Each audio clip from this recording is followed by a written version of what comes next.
So bigotry's bad just because it's bigotry, but also it's almost never rooted in a detailed, nuanced analysis of data. I often talk about amplifying marginalized voices on this page, and I sometimes frame it as like, I am going to fight for a group of people experiencing a problem. But I think that oversimplifies it. And let me clarify, right? Like when trans people or women or non-white people, especially Black people, say they're experiencing a problem, I don't just turn around and parrot their talking points. What I do is I hear that and I say, okay, let me go look up more information on this. Let me go look at the data. Let me go look at the studies that have been performed that support or don't support these things being based in reality.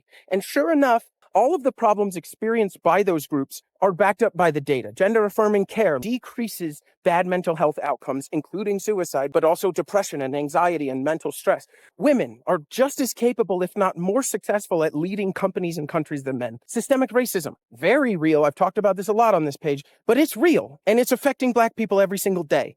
And so, I choose to amplify those voices not only because I am anti bigotry, but because the things that those people are saying are rooted in reality, are rooted in data, and are rooted in the studies. When experts study these things, they say, yeah, that's a real problem that people are actually experiencing. When I hear like, well, why don't you ever talk about this big white replacement theory? First of all, this is rooted in white supremacy. And I, as a white person, will never get behind the idea of white supremacy. It is not rooted in data. There is more genetic variation among races than there is between races. And it's racist and white supremacist to say that we shouldn't allow immigration because Black and brown people are going to come into our country and they're going to make white less white. And you are using that as a way to say you are lowering the quality of a country. That's racist, but it's also not based in reality. Another example is Zionists. It's like Zionists are just protecting Jewish people. And if you speak out against Zionism, you're actually just anti-Semitic. That's what they say.